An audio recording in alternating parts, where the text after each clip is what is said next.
Salam, salam sehat, salam bahagia, puji Tuhan saudara. Hari ini adalah hari di mana kita umat Kristen boleh merayakan kenaikan Isa Al-Masih saudara. Kenaikan Isa Al-Masih. Isa Al-Masih itu bahasa Arab, bahasa Indonesianya Yesus Kristus. Berasal dari bahasa Yunani Yesus Kristos saudara sekalian. Jadi kenaikan Isa Al-Masih, ada sesuatu yang menarik saudara. Jadi ada dua perayaan berkaitan dengan Isa Al-Masih ini yang tidak dimiliki oleh nabi-nabi yang lain, yang tidak dimiliki oleh agama lain. Yang pertama adalah kebangkitan Isa Al-Masih. Karena di antara nabi-nabi yang ada, yang pernah hidup, yang bangkit dan tidak mati lagi, itu hanya Isa Al-Masih. Kemudian yang kedua adalah kenaikan Isa Al-Masih. Karena hanya Isa Al-Masih, hanya Yesus Kristus saudara, yang setelah hidup di bumi, mati, bangkit, kemudian naik saudara. Naik kemana? Bukan naik ke gunung saudara, bukan naik lift, tapi luar biasa. Isa Al-Masih naik ke sorga, naik ke swargo saudara sekalian. Nah, kita akan melihat hari ini saudara, tema hari ini adalah kenaikan Isa Al-Masih, kenaikan Yesus Kristus dan implikasinya bagi gereja Tuhan di akhir zaman ini. Saya akan bacakan firman Tuhan yang terambil dari Yohanes pasal yang ke-14. Yohanes pasal yang ke-14 ayat yang pertama sampai dengan ayat yang ketiga. Demikian firman Tuhan saudara sekalian. Janganlah gelisah hatimu, percayalah kepada Allah, percayalah juga kepadaku. Di rumah Bapakku banyak tempat tinggal. Jika tidak demikian, aku akan mengatakannya kepadamu, sebab aku pergi ke situ. Ke situ, naik maksudnya saudara, meninggalkan murid, meninggalkan bumi ini, naik ke surga. Sebab aku pergi ke situ untuk menyediakan tempat bagimu. Dan apabila aku telah pergi ke situ dan telah menyediakan tempat bagimu, aku akan datang kembali dan membawa kamu ke tempatku, supaya di tempat di mana aku berada, kamu pun berada. Kemudian saya akan melanjutkan Kisah Rasul pasal yang pertama ayat yang ke-9. Demikian firman Tuhan. Sesudah ia mengatakan demikian, terangkatlah ia disaksikan oleh mereka dan awan menutupinya dari pandangan mereka.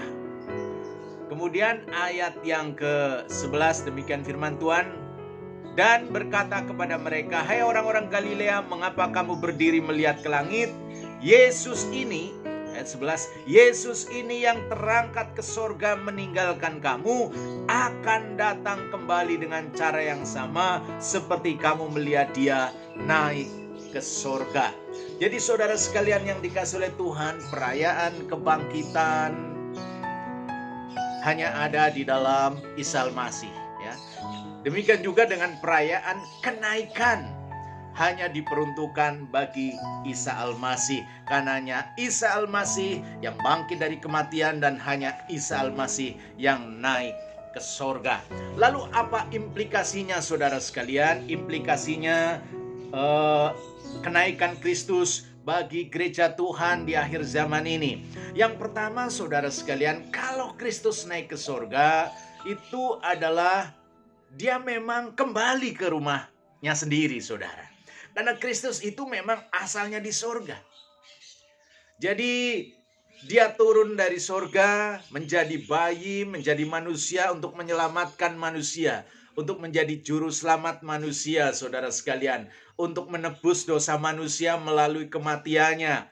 Kemudian dia bangkit dan dia naik ke sorga, kembali ke rumahnya, kembali ke tempat asalnya. Jadi ingat, Yesus itu rumah aslinya itu di sorga. Kalau dia jadi manusia dengan satu tujuan, karena dia mau menyelamatkan manusia melalui kematiannya. Karena yang namanya keselamatan, saudara, keselamatan itu hanya didapatkan ketika dosa itu diselesaikan. Karena Alkitab mengatakan sebab upah dosa adalah mati. Semua orang itu sudah berbuat dosa, seharusnya mati. Oleh karena itu Yesus Kristus datang ke sorga, saudara. Dia menggantikan hukuman yang seharusnya diterima oleh manusia.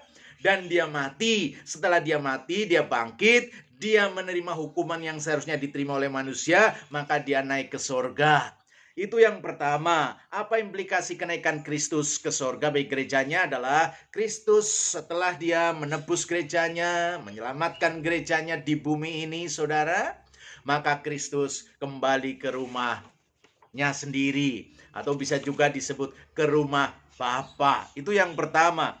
Yang kedua, saudara sekalian, ada hal yang menarik di dalam Yohanes 14 ayat yang ketiga. Di sana Tuhan Yesus, yang kedua adalah Tuhan Yesus katakan demikian, dan apabila aku pergi ke situ dan telah menyediakan tempat bagimu. Dan apabila aku telah pergi ke situ dan telah menyediakan tempat bagimu.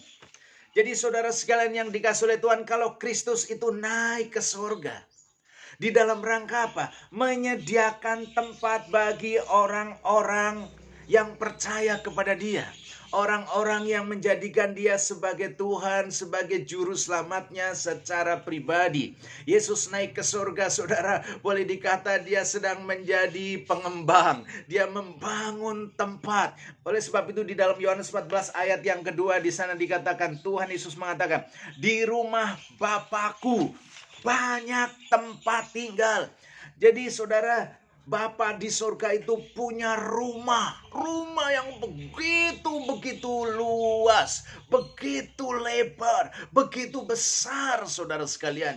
Jadi semacam sebuah komplek yang begitu luas. Itulah rumah Bapa di surga.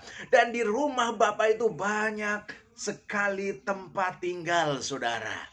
Yesus sedang membangun banyak tempat tinggal di sana. Tempat tinggal buat siapa? Buat orang-orang yang percaya kepada dia. Buat orang yang menerima dia sebagai Tuhan dan Juru Selamatnya secara pribadi. Jadi sekarang pun Tuhan sedang menyediakan tempatnya, saudara. Tuhan sedang membangun rumahnya bagi umatnya yang mempercayakan hidupnya kepada dia. Kalau rumahnya selesai, saudara, Tuhan akan panggil dia untuk boleh menempati rumahnya. Makanya kalau orang yang di dalam Kristus meninggal namanya pulang, saudara. Pulang ke rumah Bapa, di mana di sana banyak tempat tinggal yang Tuhan Yesus sudah sediakan. Jadi Kristus naik ke surga karena dia memang sedang menyiapkan tempat, menyiapkan rumah tinggal bagi setiap gerejanya, bagi setiap umatnya yang percaya dan menerima dia sebagai Tuhan dan Juru Selamatnya secara pribadi. Hal yang ketiga, saudara sekalian. Apa implikasi kenaikan Kristus bagi gerejanya? Yang ketiga adalah ia ke sorga agar misinya diteruskan oleh orang percaya atau oleh gerejanya, saudara. Dia naik ke sorga agar misinya diteruskan oleh orang percaya atau gerejanya. Jadi Yesus naik ke sorga dan Tuhan memberikan tugas kepada setiap para rasul pada saat itu, kepada setiap muridnya dan kepada setiap orang yang sudah percaya dan menerima dia sebagai Tuhan dan Juru Selamatnya secara pribadi. Dan ketika Tuhan Yesus memberikan tugas kepada muridnya, tugas kepada gerejanya, tugas kepada kita, dia bukan hanya memberikan tugas, tapi dia juga memberikan perlengkapan, saudara. Dia memberikan segala sarana yang diperlukan agar gerejanya bisa menjalankan tugas dengan baik. Dan sarana yang luar biasa yang Tuhan berikan apa? Dengan memberikan atau mengirimkan penolong yang lain. Itulah Roh Kudus. Oleh sebab itu sebelum naik ke sorga, Kristus berpesan, saudara, agar murid-muridnya berkumpul di Yerusalem untuk menunggu penolong yang lain, yaitu Roh Kudus. Di dalam Kisah Rasul pertama ayat yang ke-8, Tuhan Yesus mengatakan, tetapi kamu akan menerima kuasa kalau Roh Kudus turun ke atas kamu, dan kamu akan menjadi saksiku di Yerusalem dan di seluruh Yudea dan Samaria dan sampai ke ujung bumi. Jadi Kristus naik ke surga supaya tugas Kristus di bumi ini apa, saudara? Menjadi berkat bagi manusia, menyelamatkan manusia, menolong manusia, memberi makan yang lapar, saudara, memberikan kesembuhan bagi yang sakit, memberikan sukacita kepada yang duka, itu supaya diteruskan oleh gerejanya. Dan Tuhan memberikan Roh Kudus, dan Roh Kudus itulah yang akan terus menyertai, memberikan kelengkapan, memberikan kuasa, supaya gerejanya pun bisa menjalankan itu dengan baik, supaya melalui gerejanya, saudara, Injil Kerajaan Allah boleh tersebar di setiap suku yang ada di bumi ini. Itu yang ketiga. Kemudian yang keempat, saudara, apa implikasi daripada kenaikan Kristus ke sorga di akhir zaman ini? Yang keempat adalah, saudara sekalian, Ia ke sorga untuk memulai pelayanan sebagai imam besar agung. Saudara sekalian, Yesus ke sorga, ingat, bukan untuk berpangku tangan, bukan untuk santai, tapi dia memulai pelayanan sebagai imam besar agung di sorga sana, saudara. Jadi sampai dengan saat ini, Yesus terus menjalankan tugas keimamannya, yaitu dengan cara apa? Dia terus berdoa bagi gerejanya. Kita bekerja di bumi, Yesus bekerja di sorga, dan Roh Allah bekerja di dalam gerejanya. Yesus berdoa dari sorga bagi gerejanya, supaya gerejanya dikuatkan, supaya gerejanya boleh tetap punya kuasa, eksis. Dan Yesus juga berdoa bagi orang-orang yang belum percaya, supaya mereka boleh percaya, supaya mereka pun boleh diselamatkan. Di dalam Ibrani pasal yang keempat, saudara sekalian, Ibrani pasal yang keempat, saya akan bacakan ayat yang ke-14 dan 15. Di sana dikatakan, karena kita sekarang mempunyai imam besar agung yang telah melintasi semua langit, yaitu Yesus Anak Allah, baiklah kita teguh berpegang pada pengakuan iman kita. Sebab imam besar yang kita punya bukanlah imam besar yang tidak dapat turut merasakan kelemahan-kelemahan kita. Sebaliknya sama dengan kita, ia telah dicobai, hanya tidak berbuat dosa. Luar biasa, saudara. Meskipun Yesus Kristus tidak lagi ada di bumi, tapi dia terus menjadi imam besar yang bukan hanya berdoa, tapi di situ dikatakan dia turut merasakan kelemahan yang dirasakan oleh gerejanya. Ketika gerejanya berduka, Yesus ikut berduka. Ketika gerejanya bersedih, Yesus ikut bersedih. Ketika gerejanya menderita, Yesus ikut menderita. Oleh sebab itu, saudara sekalian, ketika Rasul Paulus menganiaya gereja pada saat itu, Tuhan katakan, "Hei Paulus, hei Saulus, mengapa engkau menganiaya aku?" Jadi saudara sekalian, ketika gereja teraniaya, Yesus juga teraniaya. Karena Yesus turut merasakan setiap kelemahan, setiap penderitaan yang dialami oleh gerejanya. Apapun yang kita alami, apapun yang kita rasakan, saudara sekalian, pergumulan apapun yang kita hadapi, ingat, Yesus turut merasakan, dan dia terus berdoa supaya kita kuat dan menang atas setiap pergumulan yang kita hadapi. Jadi saudara sekalian, kalau Yesus naik ke surga, karena dia memulai pelayanan sebagai imam besar agung yang terus berdoa buat kita, yang terus menopang kita dari sorga. Kemudian yang terakhir, saudara sekalian, apa implikasinya? Implikasi kenaikan Kristus bagi gereja. Kalau Kristus sekarang naik ke sorga, dia sedang menyediakan tempat bagi gerejanya, bagi saudara dan saya. Nah, ketika tempatnya semuanya sudah selesai, saudara sekalian, ingat, Kristus juga akan datang kembali ke dunia ini. Dia, pekerjaannya, saudara, turun dari sorga, naik ke sorga, dan nanti akan turun kembali ke bumi ini, saudara. Turun ke dunia ini, turun ke awan-awan, saudara, untuk apa? Untuk menjemput setiap kita. Kalau kedatangannya yang pertama, memang saudara, Yesus datang ke dunia ini untuk menyelamatkan. Tapi nanti kedatangannya yang kedua, saudara, dia menjemput orang-orang yang sudah diselamatkan. Dia menjemput orang-orang yang sudah percaya kepada dia, yang terpanggil, yang terpilih, tapi juga yang setia, dijemput oleh Kristus, diangkat, dan akan bersama dengan Kristus di awan-awan yang permai, saudara sekalian.